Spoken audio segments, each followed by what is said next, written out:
Tentu saja mungkin ini saya bilang mungkin opini saya ya, pemerintah juga jaga-jaga ya, pemerintah juga berhati-hati. Seandainya terjadi KIPI atau kejadian pasca imunisasi gitu ya, itu tentu saja yang selatan adalah pemerintah. Mungkin juga pemerintah tidak mau mengambil resiko ya, karena banyak sekali informasi-informasi salah yang beredar, informasi-informasi dari para ahli dadakan yang bahkan track recordnya pun nggak jelas.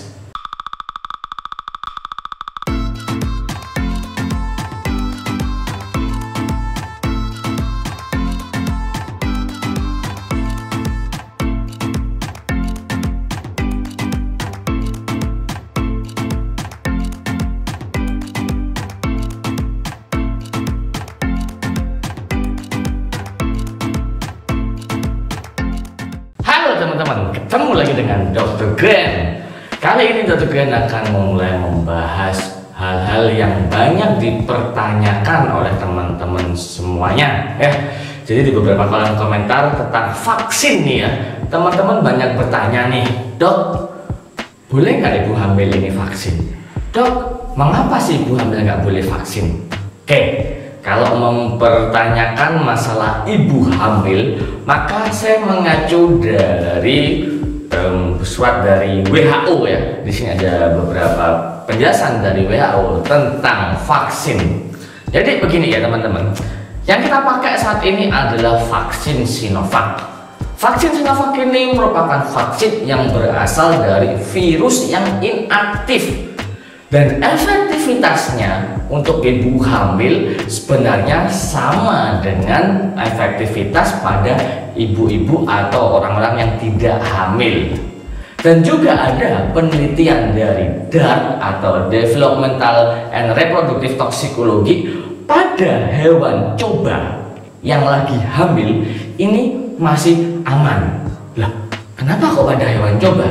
Jadi begini teman-teman ya, banyak banget obat-obatan yang untuk ibu hamil itu memang pada hewan coba dulu ya. Jadi misalnya nih kita ngomong paracetamol misalnya, paracetamol ini termasuk tingkat keamanannya adalah B atau tidak ditemukan bukti merusak pada hewan coba yang lagi hamil ya. Begitu juga dengan vaksin Sinovac ini. Jadi keamanan vaksin Sinovac untuk ibu hamil ini sebenarnya hampir mirip seperti paracetamol ya. Cuman saja penelitiannya memang tidak sebanyak paracetamol ya. Karena paracetamol itu sudah ada sebelum Dr. Gren ada ya. Jadi itu mungkin sudah ada sebelum yang Dr. Gren ada ya, paracetamol itu. Bahkan paracetamol sudah ada sebelum Indonesia ada. Jadi paracetamol, vaksin Sinovac ini sudah terbukti aman pada ibu hamil. Nah, lalu pertimbangannya adalah jika kita atau ibu hamil yang terkena COVID, maka resiko dia meningkat lahir prematur sangat tinggi. Begitupun juga nanti janinnya akan membutuhkan NICU atau sejenis ICU untuk bayi. Tentu saja ketika bayi masuk NICU itu kondisinya pasti jelek ya. Tentu saja vaksin Sinovac ini baik untuk ibu hamil. Nah, tetapi ada tetapinya nih, sebelum ibu hamil divaksinasi, maka ibu hamil tersebut harus diberikan informasi. Pertama adalah resiko jika ibu hamil terkena COVID. Kemudian dari manfaat dari vaksin. Ketiga, kita juga harus menjelaskan bahwa COVID ini penyakit baru ya. Tentu saja penelitiannya masih terbatas. Nah, jadi supaya ibu hamil ini bisa berpikir lebih jernih ya. Oh, aku memutuskan untuk vaksin. Aku memutuskan untuk tidak vaksin. Ya, jadi kita serahkan kembali lagi pada ibu hamil tersebut mau divaksin atau tidak. Lalu bagaimana pada ibu menyusui? Sebenarnya ya belum ada penelitian tentang vaksin Sinovac untuk ibu menyusui. Hanya saja kalau kita mempertimbangkan dari yang seperti ibu hamil yang dari resiko, manfaat, dan beberapa penelitiannya, maka WHO sendiri pun tetap merekomendasikan untuk vaksin pada ibu menyusui. Bahkan setelah menyusui pun, bahkan setelah vaksin pun menyusui pun juga nggak masalah. Ini versi WHO. Nah, aku nggak tahu lagi ya kalau versi dari para ahli-ahli dadakan, para ahli yang bilang ada chip, ada teknologi yang sangat wow di dalam vaksin sehingga akan mengontrol orang-orang yang divaksin. Itu kegoblokan tingkat dewa. Mengapa saya bilang kegoblokan tingkat dewa? Tidak ada teknologi seperti itu saat ini. Dan pertanyaannya adalah, kamu sepenting apa sih?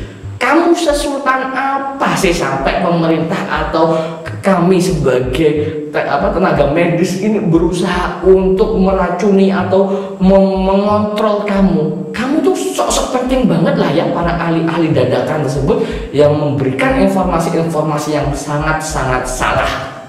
Nah, pertanyaannya lagi ya, mengapa di Indonesia pada ibu hamil tidak boleh vaksin?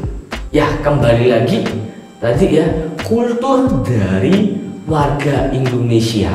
Ya, tentu saja mungkin ini saya bilang mungkin opini saya ya, pemerintah juga jaga-jaga ya, pemerintah juga berhati-hati. Seandainya terjadi KIPI atau kejadian pasca imunisasi gitu ya, itu tentu saja yang salahkan adalah pemerintah. Mungkin juga pemerintah tidak mau mengambil resiko ya, karena banyak sekali informasi-informasi salah yang beredar, informasi-informasi dari para ahli dadakan yang bahkan track recordnya pun tidak jelas. Oke, jadi untuk ibu hamil ya, saran saya sabar saja dulu ya, dan berdoa semoga pemerintah cepat-cepat memberikan vaksin pada ibu hamil, karena memang resiko pada ibu hamil terkena COVID ini sangat berbahaya. Karena jika satu kena COVID, maka dapat bonus satu lagi. Beda kalau orang tua, beda kalau orang-orang lainnya, laki-laki. Satu yang kena, satu yang bermasalah. Kalau pada ibu hamil, satu bonus satu. Kamu suka dengan video ini, monggo. Kamu masih nggak percaya dengan video ini dan membutuhkan informasi dari para ahli, kamu pengen para ahlinya datang, monggo. Kamu bisa ketik di Play Store, ketik Mehmet Home Care, itu banyak para dokter-dokter ahli yang bisa kamu panggil ke rumah untuk memeriksa ataupun kamu berkonsultasi. Ya, kamu mau subscribe, mau dislike, mau menghina, mau menghujat, sakarmu. Yang penting aku berusaha untuk memberikan informasi-informasi terbaru terupdate buat kalian semuanya. Oke, cukup sekian dulu. Kamu harus pintar ya, nggak boleh goblok, nggak boleh mudah dimanipulasi. Kita ketemu lagi di video-video selanjutnya. Bye-bye.